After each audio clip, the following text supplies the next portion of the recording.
Ang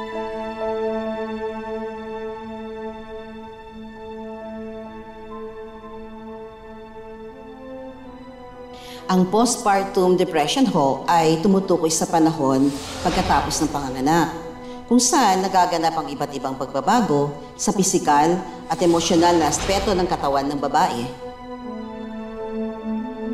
Mrs., mahalagang panahon ho ito para sa anak mo at sa baby niya. Delikadong baby kapag hindi nabantayan at nasubaybayan ng ina.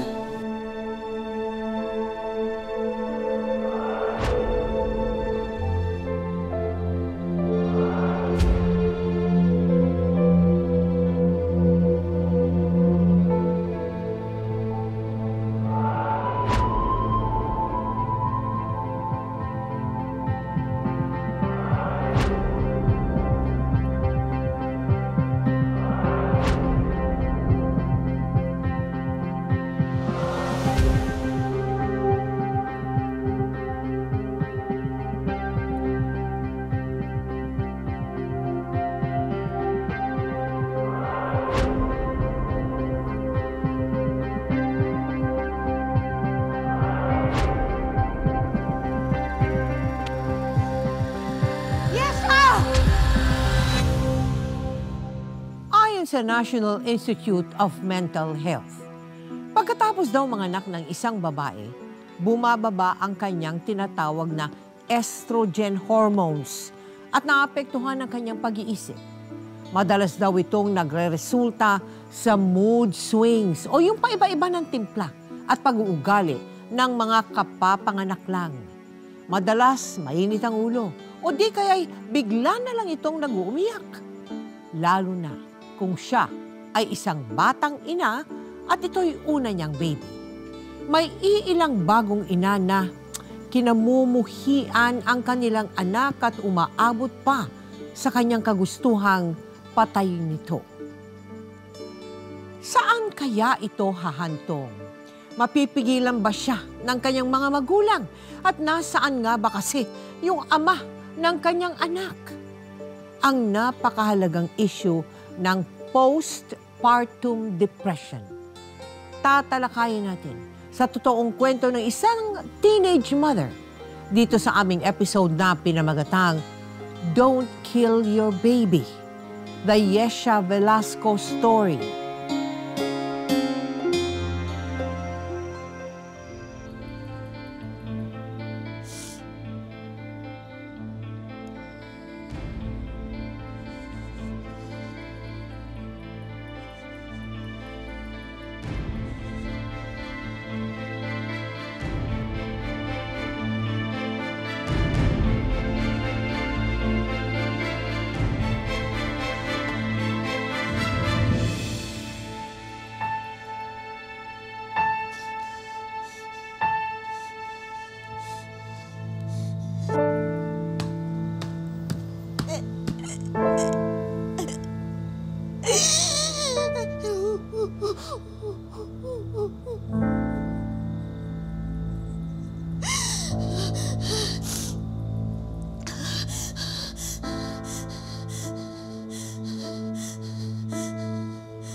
Yesha!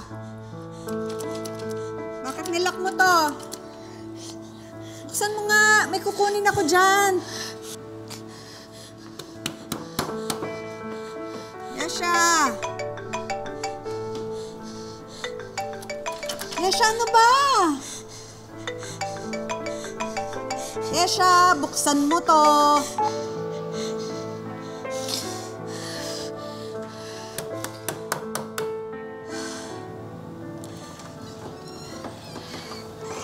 Tagal. Sorry. Tagal. Meron ka pa ba natirang napkin? Opo, nandyan po sa loob. Nasa loob po ng banyo. Bakit ka kasi naglalak? Sorry po, ma. Bigla akong nagkaroon. 1 taon na akong didinadatnan. Akala ko menopause na ako.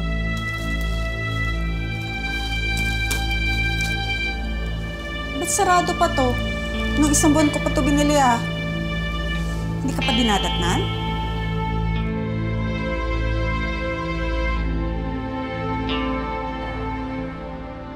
Yes, Basta't wala pang 2 months, pwede pa rin mawala yan. Di pa rin yung tao. Yes, ano? Samahan na kita. Ayoko din yun. Tatakot ako. Hindi ko kaya. Paano kung patuloy? Paano kung hindi effective? Tapos paglabas ni mukha siyang alien. Ayoko ng ganun. Yes, ano pa talaga? Di ba pumayag ka na? Di ko pa natatakot na malaman na tatama ng buntis ka. Abortion yun, Dion. Masama. Kasalanan yun sa Diyos. Magpapatay tayo ng baby dito, Dion. Hindi mo ba naiintindihan? Alam mo naman yun, di ba? So ano? Ang gulo mo eh. Aamin ka na ba sa papa at mama mo? Tapos ano? Paano tayo? Tapos ano? Ako lang ba dapat mag-isip dito? Ako lang ba? Naguguluhan na ako eh. Yan nga ang isip ko para matapos ang problema natin. Nag-inarte ka pa.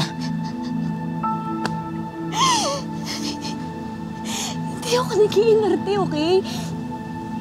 Malabo lang kasi ang iniisip mo. Hindi ko kaya. Kasalanan yun sa Diyos. Hindi ko kaya, Dion. Hindi ko kaya. Hindi ko kaya. Hindi ko kaya. Yes! Yesha, saan kayo nagkakilala ni Dion? Nagkakilala po kami sa church po. Pastor kid po kasi ako. Papa ko po, pastor. Mama ko, pastora. Kaya doon po kami nagkakilala. Gaano katagal na kayong magkasintahan nung ibinigay mo na yung sarili mo sa kanya? 2 years na po kami nung may nangyari po. Ilang taong ka ba nun? 17 po ako nun. So 15 years old ka, boyfriend mo na siya. Apo. Paano mo nalaman na nabuntis ka? Parang napapansin ko po na may changes po sa body ko, tsaka sa mood ko po. Tapos yun po, nag-pregnancy test po ako. Doon po namin nalaman na buntis nga po ako. Tinago mo ba yung pagbubuntis Opo. mo? So hindi alam ng magulang mo? Opo, for 2 months po. Wala po ako lagi sa bahay. Kaya mas naging madali pong matago po ng 2 months. Maitago mo yung ano? O anong reaksyon ni Dion? Nung una po, ayaw niya maniwala na parang sabi niya na baka mali lang po yung pregnancy test, baka ganun po. Kaya ang ginawa ko po na nag-pregnancy test po ako ng 3 beses pa para lang maniwala siya po.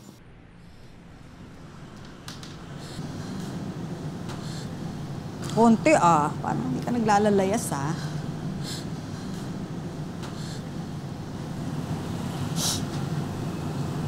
Yesha? May problema ka?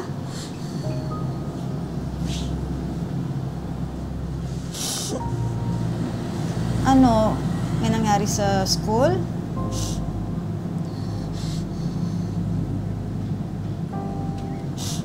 May nakaaway ka?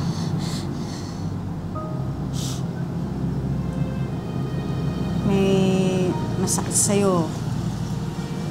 Dinidismenorrhea ka?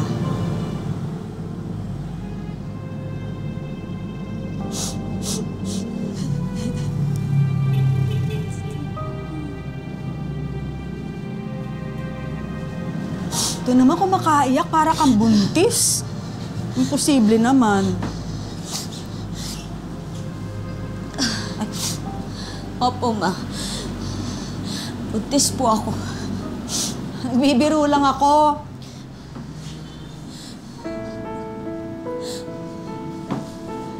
Oo, ang alin? Yesha. Oo, ang alin?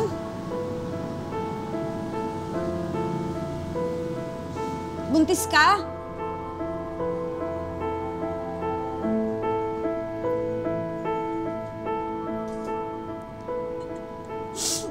Yesha! Opo. Buntis po ako. 2 buwan na po.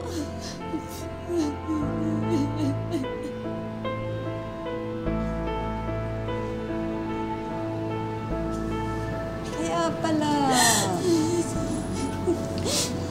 Matamlay ka? Tamad kang kumilos? Hindi na kita nakikitang bumibili ng napkin mo.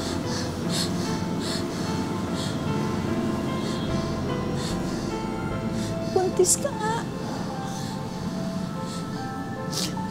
Siya naman, 17 ka pa lang! Ira naman! Akala namin ng papa mo nag-aaral ka ng mabuti! Ano bang napakasakit nito sa amin ng papa mo? Bakit mo sinira yung tiwala namin sa'yo?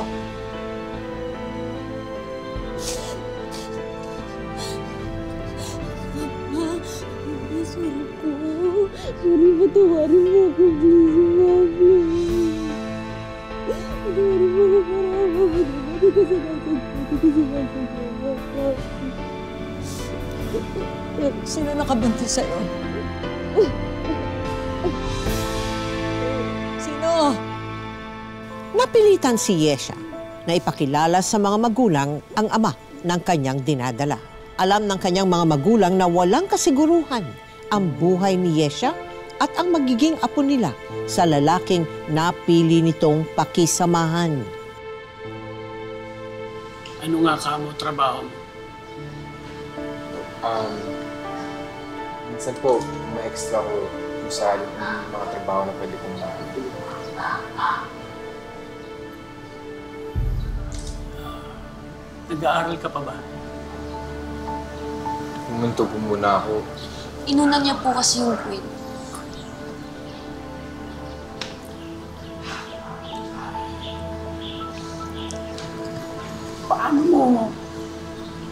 Paano mo bubuhayin ang pamilya mo kung pa-extra-extra ka lang sa trabaho na sinasabi mo? Nakaipon ka na ba para sa panganganak ni Yesha? Saan mo siya ititira? Pambili ka ba ng gatas? Lampin? Alam, kung paano mo papakainin ang pamilya mo. Papanindigan ko po siya. Promise ko po yan. Dion, iba yung pagiging tatay sa naging tatay. Naiintindihan mo ba yon? Kasi mahirap para sa aming mga workers sa simbahan yung sitwasyon ngayon ni Yesha. Lalo na't pastor ang tatay niya. Sorry po. Paano ko aakayin ng tama ang kabataan ang anak ko'y nabuntis ng walang asawa?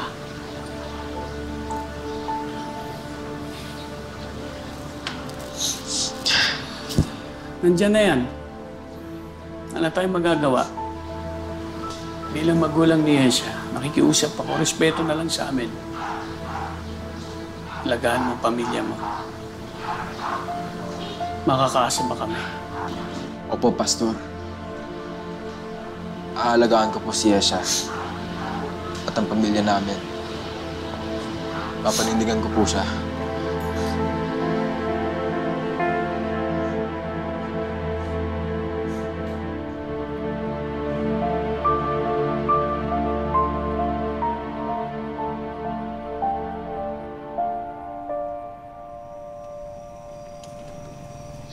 Ilang linggo na po ako hindi pinapansin ni Papa. Kahit hindi niya po ako pinapansin nung hindi siya nagsasalita, nararamdaman ko po na nagagalit siya sa akin. Ma, hindi ko po alam kung paano ko may babalik yung dati eh. Yung dating tayo, yung masaya tayong pamilya. Ako po sumira ng lahat ng uli.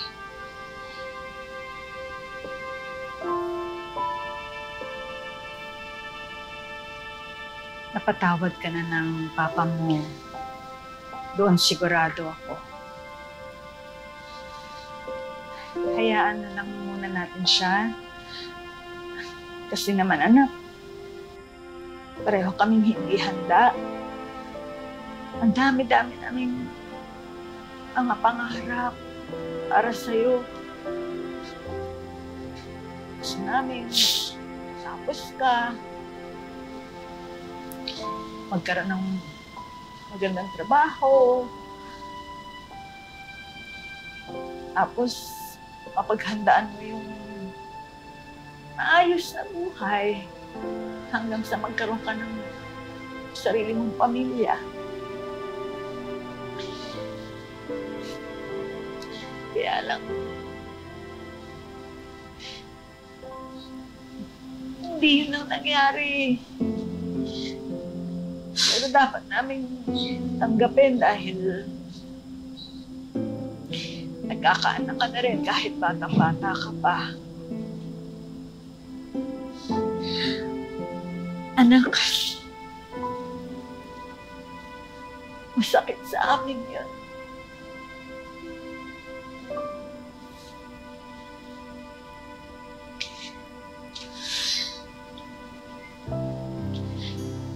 Alam niyo, paglaki ng anak ko, sisiguraduhin kung hindi siya mapapagaya sa akin. Kahit dun man lang, makabawi ako sa inyo ni Papa. Pasensya na po talaga. Sorry po talaga. Sorry.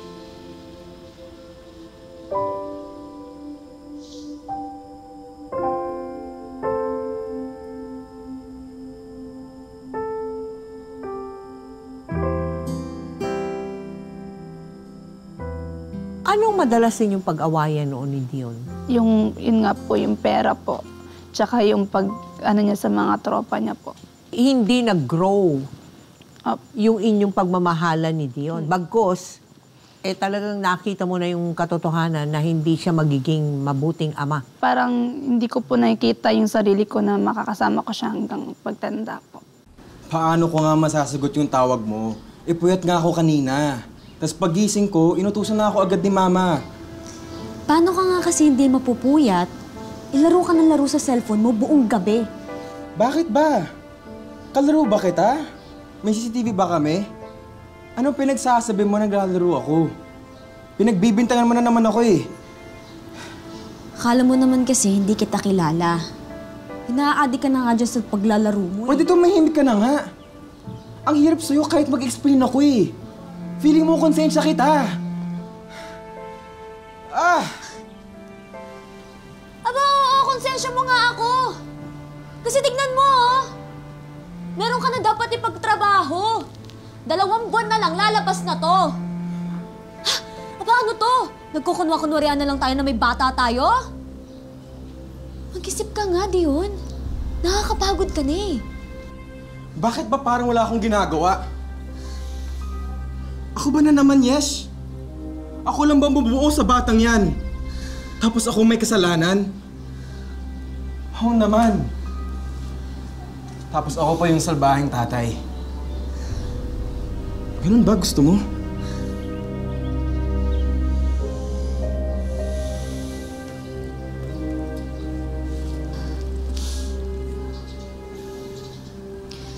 Ang gusto ko lang naman patunayan sa mama at papa ko na kaya mo eh.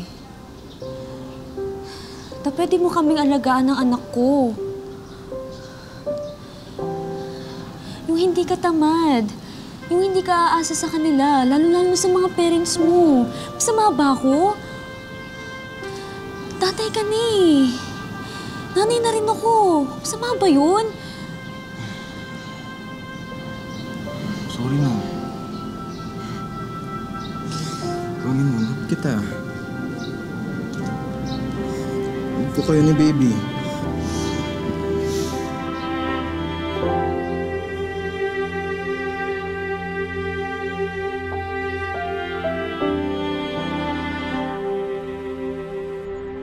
Pero Doc, hindi ko naman naranasan yan nung pinanganak ko si Yesha. Iba stand down. Galaw-galaw lang para hindi masyadong mahirap ang pag-ire. Mawawala din yung malas mo sa paa. Medyo fluid retention lang yan. May masakit pa ba? Yesha. Yesha, tinatanong ka ni Doc. Sorry po, Dok. Tinatawag ako po kasi si Dion. Pasensya na po. Ano po ulit yun, Dok? Kung may sumasakit pa sa paa mo, dala lang yan ng pagbubuntis mo. Mabigat na kasi yung tiyan mo. Okay na po yun, Dok. Wala naman po. Okay naman po ako. Thank you.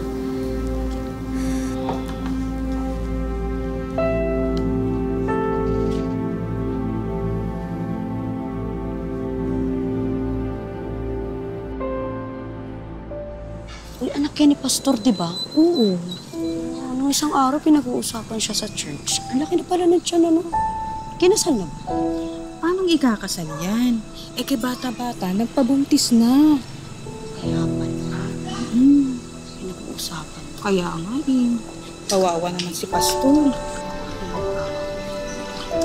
Walang galang na po.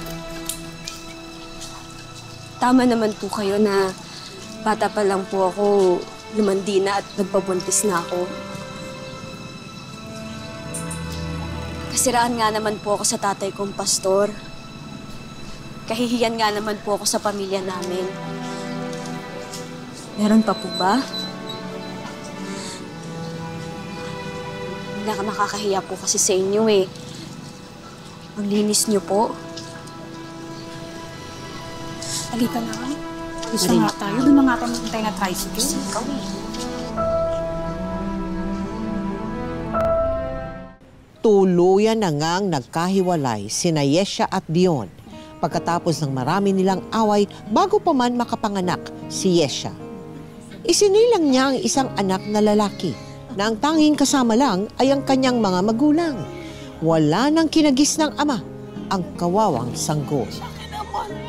Wala naman. Nakatago nga. Pero ano, bumawi siya sa mata niya. Mga kamukha ng lolo yan. Lolo ka dyan. Yesha, kargahin mo na yung anak mo. Ay, sasama na yan sa mama. Yesha. Yesha. Yesha. Yesha. Nung nanganak ka na, gaano katagal bago nagsimula yung postpartum? Actually po kasi, during pregnancy pa lang po. May nadadama ka na? Opo, yun nga po yung sinapa ko po yung tiyan ko. Ay, oo. Ganun po. Tapos nung after po nung mga anak ako, like mga 1 month po, doon po nag-start na parang naiisip ko nga po na patayin yung anak ko or ilaglag or patayin yung sarili ko. Kasi nga po, syempre anak po ako ng pastor. May mga nasasabi po ibang tao na anak ka ng pastor, tapos nabuntis ka. Ano yung mga signs mo? Yung mga symptoms mo, ano? Ano po, parang mayroon po pumapasok na words sa isip ko. Parang may bumubulong na ilaglag ko yung anak ko. Ganun po, na parang mas okay na mamatay na lang kaming dalawa po.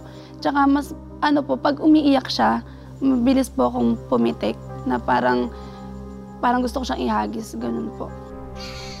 Ang postpartum depression ho ay tumutukoy sa panahon pagkatapos ng panganganak, kung saan nagaganap ang iba't ibang pagbabago sa pisikal at emosyonal na aspeto ng katawan ng babae.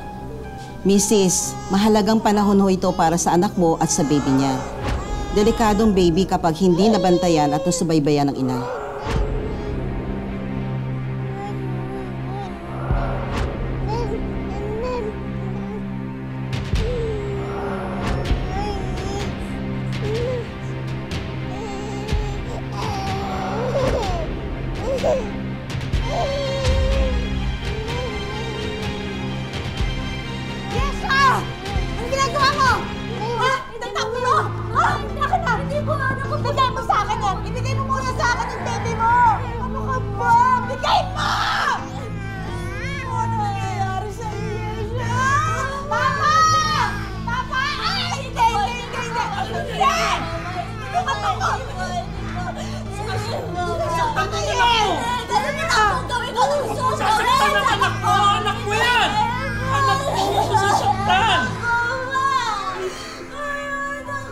Saktan ng anak mo!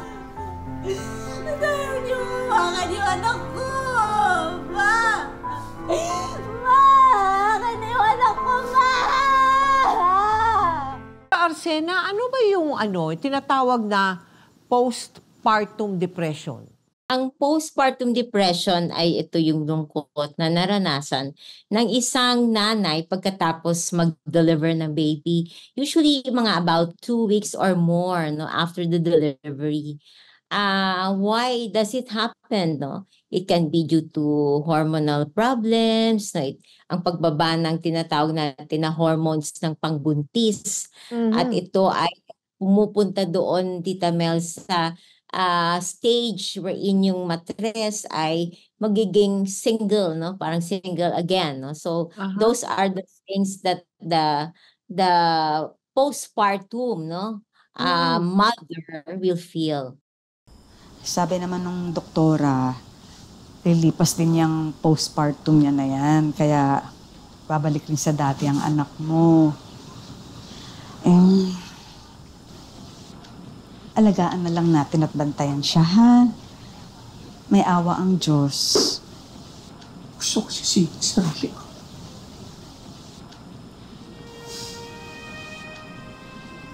Galit ako.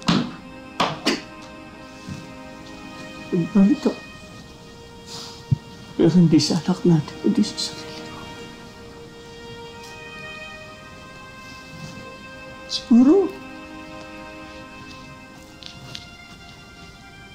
hindi ako mabuting ama. Siguro, yung ipinakikita ko sa church natin, yung maganda lang na nakikita nila sa akin. Pero sa kabila nun, bigo ako sa sarili kong anak.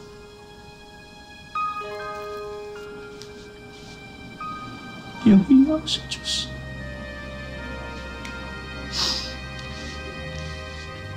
Hina ako sa Diyos. Huwag mong sisihin ang sarili mo. Ano ka ba? Di ba sabi mo, lahat ng nangyayari may dahilan.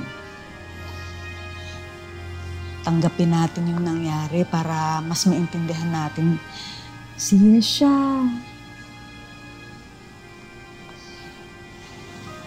Alam ko na hindi kagustuhan ng Diyos. Alam ko na hindi niya kagustuhan ko ano nangyari sa anak niya. Nabuntis siya ng murang edad sa pagkadalaga niya. At nagkaroon siya ng hindi maayos na pamilya. Alam ko rin na hindi niya kagustuhan. Nawala siya sa pag-iisip. Tikman niyo, patayin yung sarili niyang sanggol.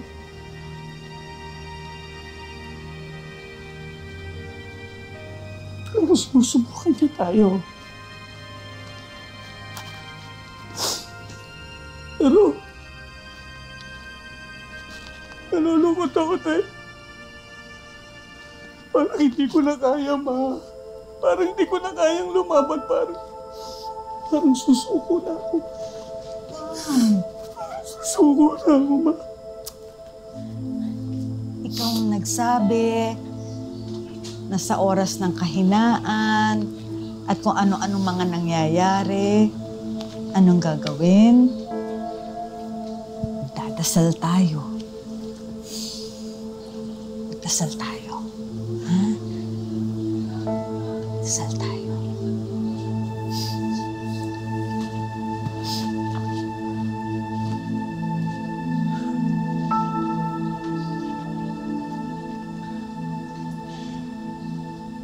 Panginoon,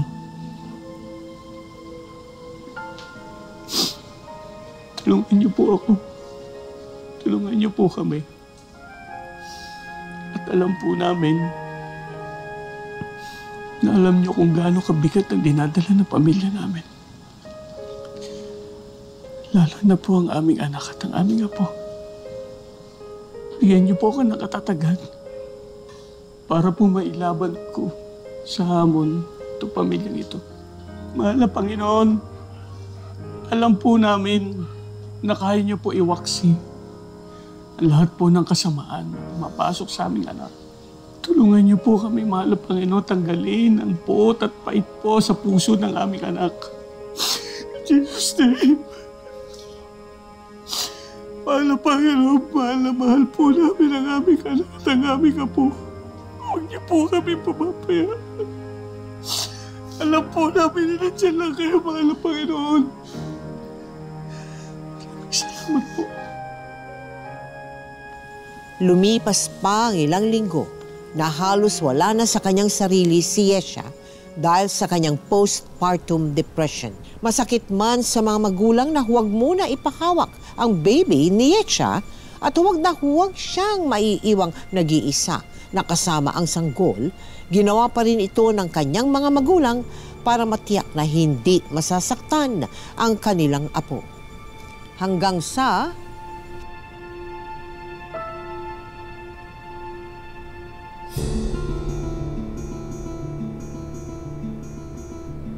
Yesha! Yesha! Lumayo! Lumayo ka! Lumayo ka! Huwag kang lalapit, please. Bumalik ka na sa kwarto mo. Hindi mo pwedeng hawakan yung anak mo. Huwag muna. Huwag muna, anak.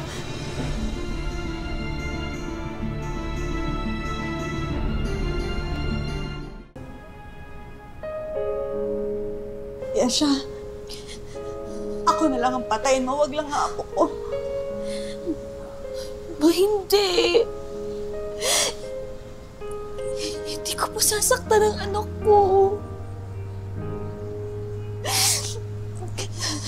Gusto ko lang po siyang yakapin. Gusto ko po siyang akapin, kargahin. Gusto ko po siyang patitihin. Mabigat na po to. Baka po nagugutom na yung anak ko, ma. Sige na po, please. Hindi ko po siya sasaktan. Promise. Promise po. Maniwala po kayo sa akin. Hindi ko po siya sasaktan. Gusto ko lang po siya yakapin. Promise. Hindi ko siya sasaktan. Promise.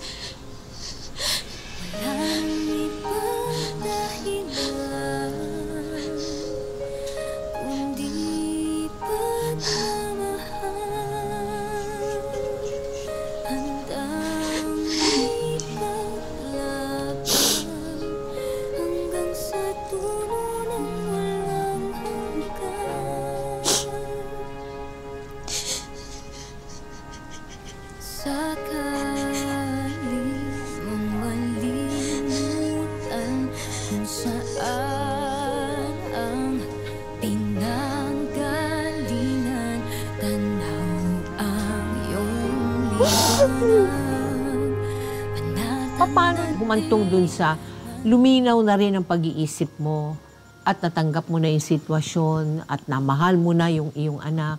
Nung time po na kinut off ko na talaga po yung relasyon namin ni Dion, after po nun umiyak po ako ng umiyak, ganun po. Tapos naisip ko na mas okay nang tapusin ko yung relasyon ko sa kanya kaysa na lagi ko na iisip na patayin yung anak ko tsaka yung sarili ko po. Nung time po na kinat-off ko po yung relasyon ko sa kanya, sa pamilya niya, sa ibang tao, doon po ako nagkaroon ng peace of mind po. Sa oras ng puso ay puno ng takot sa buhay na walang kasiguruhan. Kayo na ang laging kinagamitan. Biyaya, bawat yakap na dulot ay pag-asa sa pagsubok na aking dinaraanan. Itong anak mo, pilyo na. Parang gusto nang magsalita. Kinakausap yung lolo niya kanina. Asan ka na, anak? Malapit na po ako, Nay. Huwag po kayong mag-alala. Sige na po. Love you na po ni Muy Muy. Bye-bye.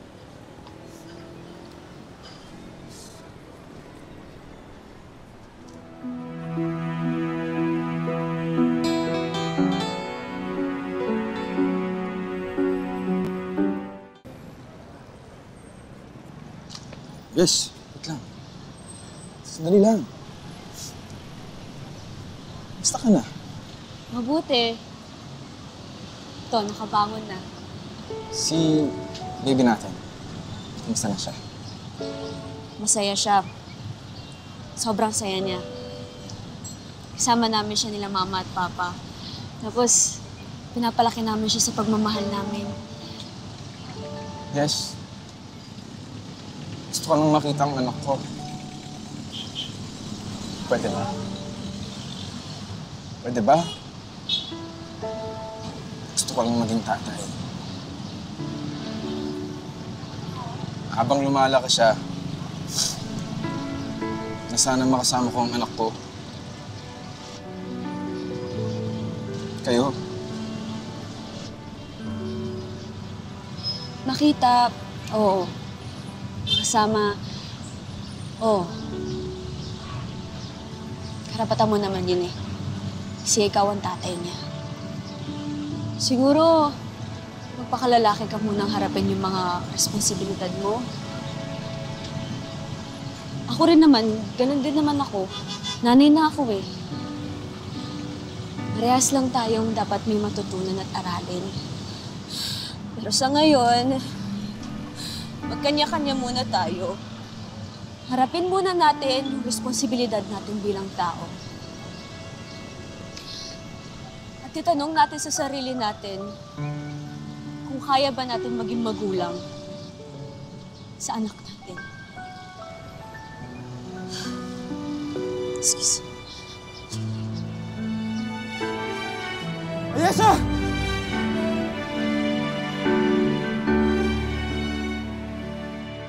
Ano maipapayo mo sa mga, alam mo, nagbubuntis ngayon o di kaya yung mga kapapanganak pa lang ng mga ina? Diyan base sa naranasan mo. Wag po tayo maging mapusok. Ayan, na oo. Yung sa love po, hindi po nakabase sa ano po yun, sa pagtatalik. Tama. Pinagsisisihan mo yun, ano? Opo. Kasi nasaktan ko po yung parents ko, nasaktan ko po yung mga kapatid ko dahil sa ginawa ko po. Ano mga nagbago sa buhay mo mula noon compared ngayon? Mas more on yung bonding po namin ng anak ko po. Kasi, tsaka mas maayos na po ako nagtatrabaho. Nag-aaral po. Ngayon po, graduating na rin po ako. Wow! Thank you very much sa iyo, Yesha. Thank you. Ayon sa World Health Organization, on the average, 1 sa 5 o humigit kumulang na 20% daw na mga bagong panganak na babae ang dumaranas ng postpartum depression.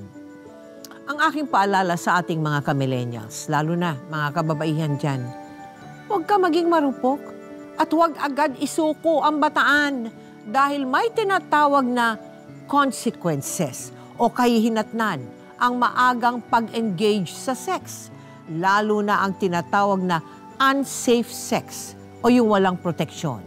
Ayan sinabi ko na ng diretsahan, kapag ikaw ay nabuntis, kanino bang naiiwan ang responsibilidad ng pag-aalaga sa iyong anak? Hindi ba ikaw na ina? At hindi rason ang kawalan ng pera dahil maaari kang pumunta sa Barangay Health Center para magpa-prenatal check-up upang matiyak na healthy ka at ang sanggol na dinadala mo. Paghandaan at pag-aralan mo rin ang psychological at physical effect ng pagbubuntis at panganganak sa iyong pag-iisip at pangangatawan. Higit sa lahat, para naman sa mga magulang at lalo na sa asawa. Huwag mong isipin na nag-iinarte lang o nababaliw na ang iyong anak o misis pagkapanganak niya. Intindihin mo at habaan mo ang iyong pasensya. Patignan sa doktor kung kinakailangan at lubusin mo ang iyong suporta sa kanya. Ngayon, bukas, at magpakailanman.